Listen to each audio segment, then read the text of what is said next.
Dear students, आज हम पर्यावरणीय प्रदूषण, उसमें वायु प्रदूषण, इस टॉपिक पर अपना अध्ययन प्रारंभ करते हैं। सबसे पहले मीनिंग ऑफ पॉल्यूशन, प्रदूषण का अर्थ समझते हैं। विश्व की 3 प्रमुख समस्याएं हैं जिन्हें 3P के नाम से जाना जाता है। पहला जो P है उसका मतलब है पॉपुलेशन, जनसंख्या। दूसरे P का मतलब है पॉवर्टी, गरीबी। और तीसरे P का मतलब है पॉल्यूशन, प्रदूषण। इनमें प्रदूषण वर्तमान युग की सबसे विकट समस्या है जो मानवीय अस्तित्व को भी खतरे में डाल सकती है। हवा, पानी व मिट्टी सभी अपने आप में प्राकृतिक रूप से शुद्ध व ग्रहण करने योग्य है और जीवन के संवाहक है। जब इनमें कोई अवांछित पदार्थ इस सीमा तक मिल जाता है कि उसके प्राकृतिक गुणों का ह्रास होने लगता है और इन विजातीय पदार्थों की वजह से वह अपनी प्राकृतिक गुणवत्ता को छोड़ देते हैं, इससे जीवों की क्षति होने लगती है, तो यह प्रदूषण के अंतर्गत लिया जाता है। पर्यावरण में छोड़ा गया पदार्थ जो किसी भी जीव को हानि पहुंचाने की क्षमता रखता है, प्रदूषण कहलाता है। उदाहरण, विषैले रसायन। E.P. ऑडम के अनुसार, प्रदूषण की परिभाषा देख रहे हैं हम। E.P. ऑडम के अनुसार हवा, जल और मृदा के भौतिक, रासायनिक, जैविक गुणों के ऐसे अवांछनीय परिणामों से जिससे मनुष्य स्वयं को तथा संपूर्ण परिवेश, प्राकृतिक, जैविक और सांस्कृतिक तत्वों को हानि पहुंचाता है, प्रदूषण कहते हैं। प्रदूषण सामान्यतः निम्न प्रकार के होते हैं: वायु प्रदूषण, जल प्रदूषण, ध्वनि प्रदूषण और भूमि प्रदूषण। आज हम वायु प्रदूषण का अध्ययन कर रहे हैं। वायु प्रदूषण का आशय, वायु प्रदूषण से आशय वायु में प्रदूषक तत्व ठोस, द्रव अथवा गैसीय रूप में इस सीमा अथवा इस सांद्रता तक मिल जाए जो मनुष्य, जीव जंतु, वनस्पति संपत्ति के लिए हानिकारक हो। साथ ही प्रदूषक तत्व मानवीय स्वास्थ्य एवं क्षमता पर विपरीत प्रभाव छोड़े, उसे वायु प्रदूषण के अंतर्गत माना जाता है। दूसरे शब्दों में, वायु प्रदूषण से आशय वायु का प्राकृतिक गुणवत्ता में प्रतिकूल परिवर्तन है। अब हम ये देखते हैं वायु प्रदूषण के क्या कारण है, वायु प्रदूषण किससे होता है। जिसमें सबसे पहला कारण है परिवहन के साधन। बस, ट्रक, टेम्पो, कारें, स्कूटर्स, चलती फिरती लघु फैक्ट्रियाँ जो दिन रात घूम घूम कर विभिन्न क्षेत्रों में प्रदूषक तत्वों को फैलाती रहती है। नगरीय वायु में वाहन प्रदूषण सर्वप्रमुख स्रोत है। नगरों के बढ़ते आकार और अनियंत्रित जनसंख्या वृद्धि से परिवहन के साधनों की संख्या अत्यधिक तेजी से बढ़ रही है, जिससे वायु प्रदूषण फैल रहा है। दूसरा है औद्योगिक क्रियाकलाप। वायु प्रदूषण में एक अहम भूमिका का निर्वाह औद्योगिक क्रियाकलाप करते हैं।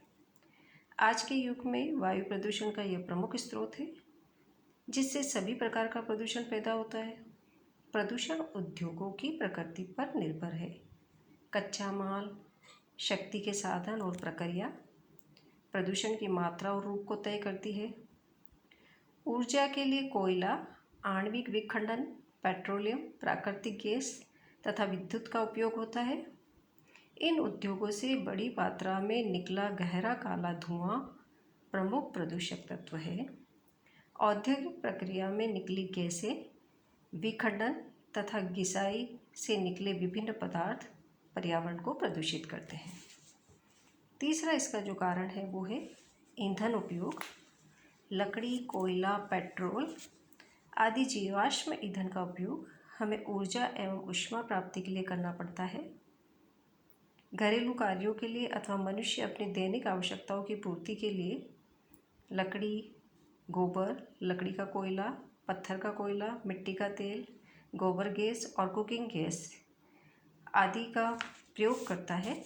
इसके दहन से कार्बन मोनोऑक्साइड और कार्बन डाइऑक्साइड और सल्फर डाइऑक्साइड जैसी गैसें ईंधन के अपूर्ण दहन के फलस्वरूप विसर्जित होती है। ऑक्सीजन का इसके लेवल में बड़ी मात्रा में उपयोग होता है और कार्बन डाइऑक्साइड उससे भी अधिक मात्रा में पैदा होती है, जिससे पर्यावरण में असंतुलन उत्पन्न होता है। अपशिष्ट पदार्थों के सड़ने से 3% वायु प्रदूषित होकर प्रदूषण फैलाती है। कृषि कार्य। संयुक्त राज्य अमेरिका तथा अन्य पश्चिमी देशों में कीटाणुनाशक दवाओं का छिड़काव हेलीकॉप्टर से प्रारंभ हुआ, जिससे पश्चिमी देशों में कीटाणुनाशक विषाक्त पदार्थ जैसे DDT हवा में उड़ने वाले पदार्थों ने पर्यावरण को और विशेषकर वायु प्रदूषण को जन्म दिया है। कृषि एवं अन्य ईंधन दहन से 15% वायु प्रदूषित होती है। नेक्स्ट जो इसका कारण है वो है धूल। परिवहन, उद्योग और औद्योगिक कार्यों से बड़ी मात्रा में धूल उड़कर पर्यावरण को प्रदूषित करती है। ग्रीष्म ऋतु में लंबित कणों की मात्रा निर्धारित मानक से तिगुनी चौगुनी हो जाती है। इस प्रकार वायु प्रदूषण के प्रभावों को हम निम्न बिंदुओं से देख सकते हैं। स्वास्थ्य पर प्रभाव। वायु में उपस्थित सूक्ष्मतल, धूल कण, गैस तथा धात्विक कण विभिन्न बीमारियों के जनक हैं। शीशा शिशुओं की मस्तिष्क क्षमता को क्षति पहुंचाता हुआ मृत्यु की ओर खींच ले जाता है तथा वृद्धों के तंत्रिका तंत्र को निर्बल बनाता है। गैसोलीन के धुएं से बड़ी मात्रा में शीशा वातावरण में मिलता है, जो श्वसन संबंधी रोगों को जन्म देता है और स्वास्थ्य के लिए अति हानिकारक है। इससे रक्त में हीमोग्लोबिन, जो ऑक्सीजन ग्रहण करता है, उसकी मात्रा प्रभावित होती है। खून में शीशे का स्तर बढ़ जाने से एनीमिया होने की आशंका बढ़ जाती है। दूसरा प्रभाव इसका पेड़ पौधों पर प्रभाव है। प्रदूषक कण पत्तियों के ऊपर जम जाते हैं, जिससे पेड़ों की जैविक क्रियाएं, प्रकाश संश्लेषण द्वारा भोजन बनाने की क्रिया विशेषतः बाधित हो जाती है। कालांतर में पत्ते पीले होकर गिर जाते हैं।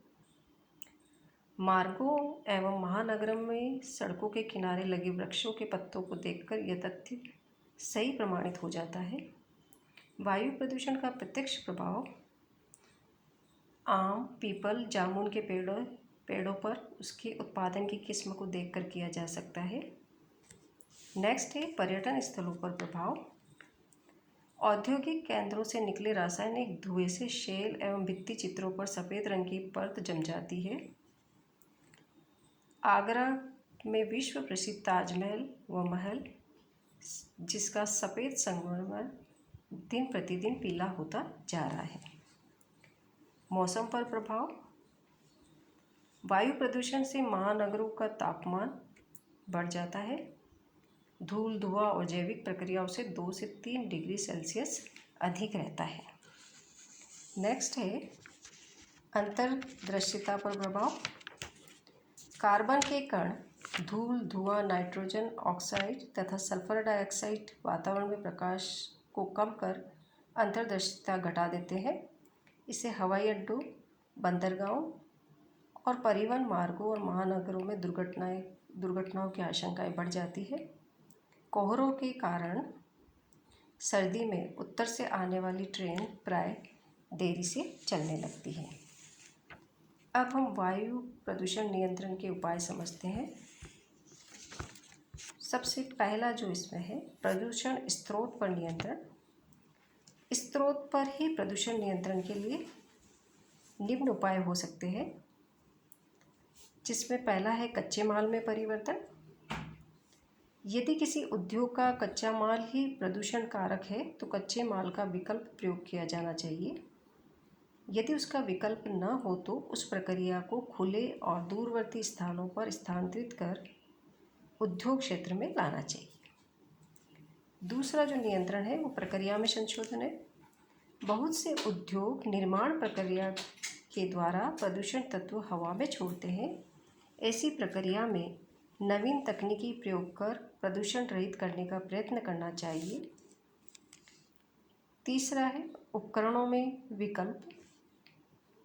प्राय पुराने घिसे पिटे उपकरण और पुरानी तकनीकी के यंत्रों में से अधिक प्रदूषण की आशंका रहती है। नवीन मशीनें, उपकरण और वाहन अपेक्षाकृत कम प्रदूषण छोड़ते, अतः नई मशीनों की क्रय प्रक्रिया को सरल बनाना चाहिए।